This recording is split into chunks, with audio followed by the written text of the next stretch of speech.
With the death of the Dreamcast now a distant memory, there are still little reminders of the console's life lingering about.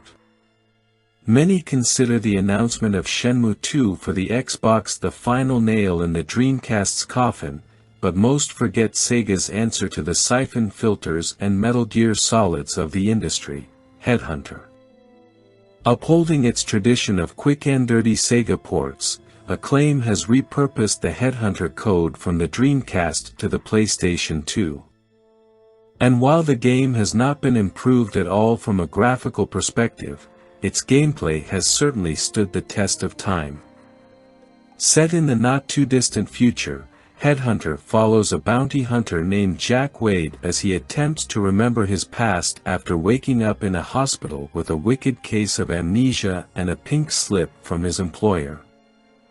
Before his memory was wiped away, Wade was one of the world's most celebrated bounty hunters and the reigning champion of a bounty hunter league. But just as he awakens, the president of the ACN, Anti-Crime Network, the privatized police force of the era, is murdered. The president's daughter, looking for answers, hires Wade to find the killers and bring them to justice.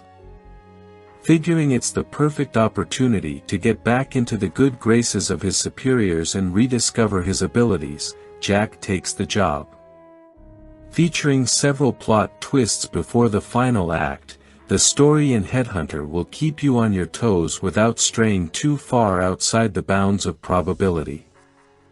The gameplay in Headhunter borrows heavily from several other games in the genre but still manages to find its own niche. There are two primary gameplay types, action stages and motorcycle stages. The action stages follow Wade from a third-person perspective as he attempts to get to the bottom of the case. Using force isn't always the answer, however, and Jack has a wide range of stealth abilities at his disposal. Much like Metal Gear Solid, Headhunter features a radar that shows Jack the location of enemies and the direction they're facing to aid him in his stealthy pursuits. Once they're facing the right direction, Jack can sneak up behind them and break their necks. He can also throw empty shell casings to lure them to a safe area where they can be dealt with. But stealth kills can be more difficult than they should be because snapping an enemy's neck from behind requires the same controller input as shooting weapons. Many times you'll run up behind an enemy only to pull your gun instead of grabbing him by the throat and giving it a twist. But stealth is just a small part of Headhunter's gameplay, and the majority of times you'll be using projectile weapons to take out enemies from afar.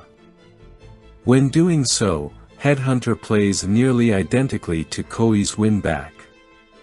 You must hide behind boxes, only popping up to bust off a few caps before retreating back to safety. Jack can also shimmy along walls, peek around corners, pop out to squeeze off a few rounds, and roll to evade incoming fire. This style of gameplay dominates the game, and if you had problems coming to grips with Winback's controls, you'll have the same problems playing Headhunter. Thankfully, there's a training mode that can be skipped if you choose, but even if you decide not to enter training, you'll be forced to upgrade Jack's bounty hunter license throughout the game via virtual training missions. The virtual missions can sometimes be more difficult than progressing through the real game, but completing them awards Jack with new weapons and equipment to take on his upcoming missions. Speaking of which, proximity mines, grenades, pistols, shotguns, machine guns, and missile launchers are all at your disposal. But damaging human organs is against the law in Headhunter, so these weapons are fitted with special ammunition that marks each kill for the respective bounty hunter and also disables the victim's brain so that the organs inside the body can still be harvested. The special ammunition results in bloodless kills, though there are several points in the game where the red stuff is plentiful. In addition to the brain-disabling weapons used constantly throughout the game, there are also weapons that can be used to simply stun enemies. These weapons come in handy when you're negotiating environments filled with friendly soldiers who do not recognize Wade as an ally.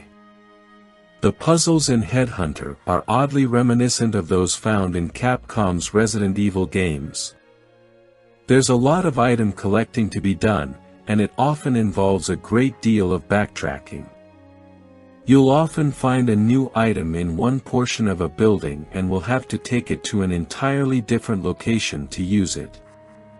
It makes it necessary to search every nook and cranny of each room because items do not stand out against the background graphics enough to be noticeable.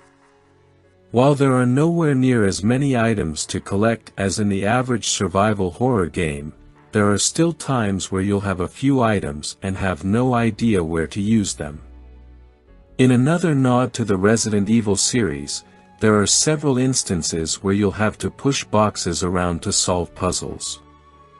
As long as you find the items to solve them, the puzzles are usually straightforward. There are a few points in the game where you'll be scratching your head, but anyone who enjoys the kind of puzzles found in Resident Evil games will be right at home playing Headhunter. The second primary form of gameplay takes place on Wade's motorcycle as he ventures from one location to another. Just like in the action stages of the game, you'll have to pass license tests on the motorcycle as well. In order to receive your new license, you need to accumulate a set number of riding points that are awarded for driving through the environments above a specific rate of speed. However, the motorcycle license tests are much easier than the action training and they become little more than an annoyance as the game wears on, especially when you find a hidden area that allows you to roll up the points without worry. Riding the bike is difficult at first, and you can only dismount when it's parked outside a building that's pertinent to the mission.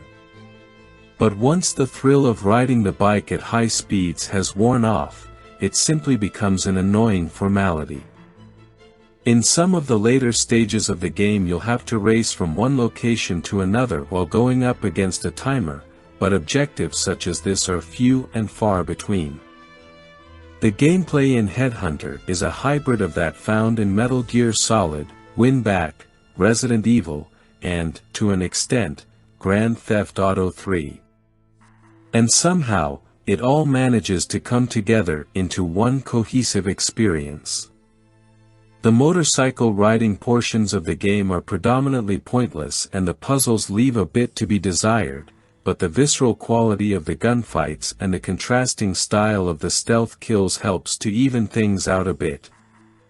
It should also be mentioned that the camera has a tendency to get hung up on walls occasionally, but for anyone who has played the Dreamcast version of the game, this is one area that has been slightly improved. As previously mentioned, Headhunter started as a Dreamcast game. It was also one of the most graphically advanced Dreamcast games ever created. But that's no excuse for not making any improvements for the PlayStation 2 iteration. The same issues that plagued the Dreamcast version are present in the PS2 version, but the small touches that once were something to be proud of on Sega's console are now yesterday's news. Jittery, blurry, and washed-out textures permeate the entire game's landscape, and the character models are constructed of a low number of polygons. During the motorcycle stages, the cars driving around the urban environments will use their turn signals before turning and obey traffic laws, but there's not a single person walking down the sidewalks. Perhaps this was done to flesh out the post-apocalyptic setting, but in the end it makes the environments seem empty and lifeless. Making matters worse, during the motorcycle stages, nasty draw-in rears its ugly head. Indoors there are plenty of objects reused throughout the game, and the texture variety is below PlayStation 2 standards. Other small details found in most other high-profile PlayStation 2 games such as real-time facial animation, real-time lighting, and reflections are completely absent. Thankfully, the sacrifice in the graphics department allows the game to run at a smooth frame rate throughout, and there are a few nice touches such as rain pelting off Jack's shoulders during one particular boss fight. But graphical niceties such as these are rare. Also, if you're not a fan of watching your video games, Headhunter may not be for you. It's chock full of full-motion video that moves the plot forward, but the graphics aren't that far above what can be done in real time on any of the three present consoles. In all, Headhunter looks like an impressive Dreamcast game but is visually average when compared with other recent games for the PlayStation 2.